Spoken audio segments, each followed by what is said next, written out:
London is the essence of style, from haute couture to underground chic. With hot designers like Vivienne Westwood and Alexander McQueen, London is rapidly emerging as the preeminent capital of contemporary fashion. From the trendiest restaurants to an edgy art scene to a lively cafe society, the action never stops in this vibrant European city. Plainly put, London rocks. Where there is intense nightlife, premium drinks just keep on pouring. In fact, many of today's hottest drinks trends are launched right here in London's hip new clubs. So what's everyone drinking right now? The answer may surprise you. Now I'm going to make a classic drink. It's called a Raspberry Collins. It's a variation of the classic gin Collins. I'm going to make a Raspberry Collins because with a Beefeater gin, and use some fresh raspberries and some raspberry puree. The raspberry flavour complements very well the flavour of botanicals in Beefeater gin. So first step, you add around about a shot and a half of gin, a shot of freshly squeezed lemon juice. Classic Collins recipe is gin, lemon, sugar and soda, but this is slightly different. So in goes the gin, lemon, a little bit of sugar to balance it out, blended raspberries, so just a little dash of that, a few fresh raspberries, along with a dash of raspberry liqueur. Give it a good mix up, crush up all the raspberries inside. Then you just top with some more crushed ice to finish it off. Splash of soda on the top. Give a final mix. Finish it with a couple of fresh raspberries. And there you have the Raspberry Collins.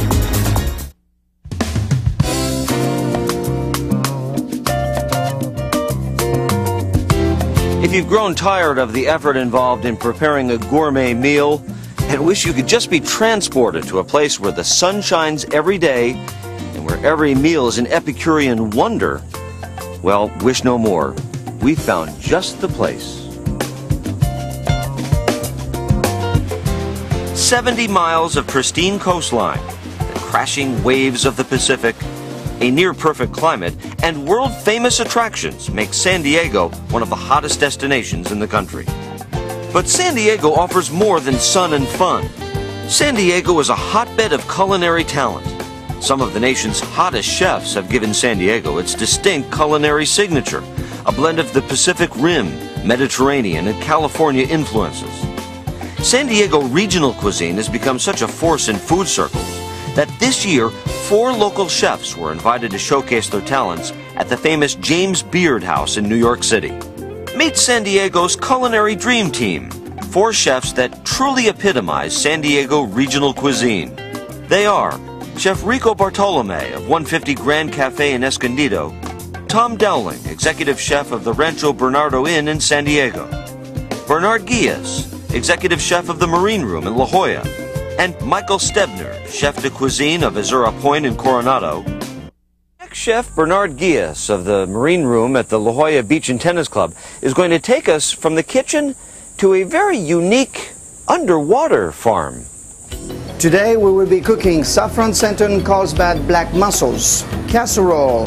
Now those mussels are very fresh, coming from San Diego County, Carlsbad Aqua Farm. The reason I love to work in San Diego is you have places like the Carlsbad Aqua Farm where I can come in the morning, get the mussel just been harvested and bring it to my kitchen and cook it that same day. Now it's not many places in the world where you have that opportunity. This is the freshest at its best. First of all, we melt our sweet butter.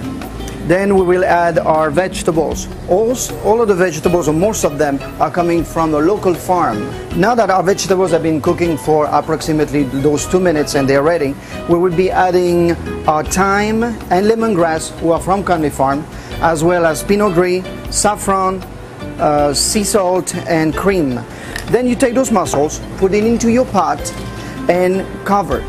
Now our mussels are opened up, and now we are ready to serve.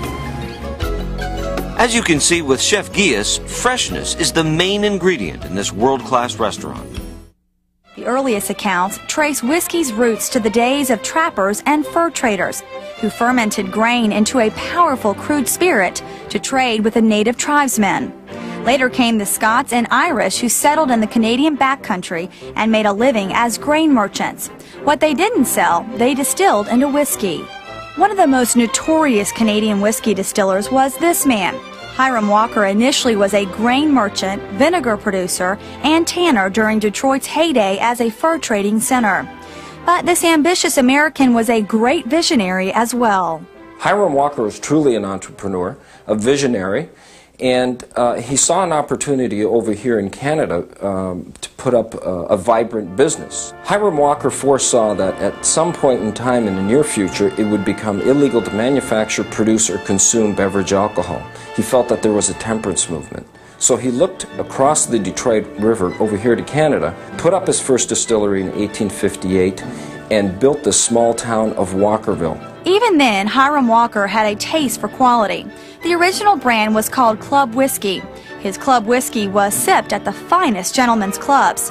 But American bourbon producers, fearful of competition, forced Canadian whiskey distillers to put the country of origin on the bottle.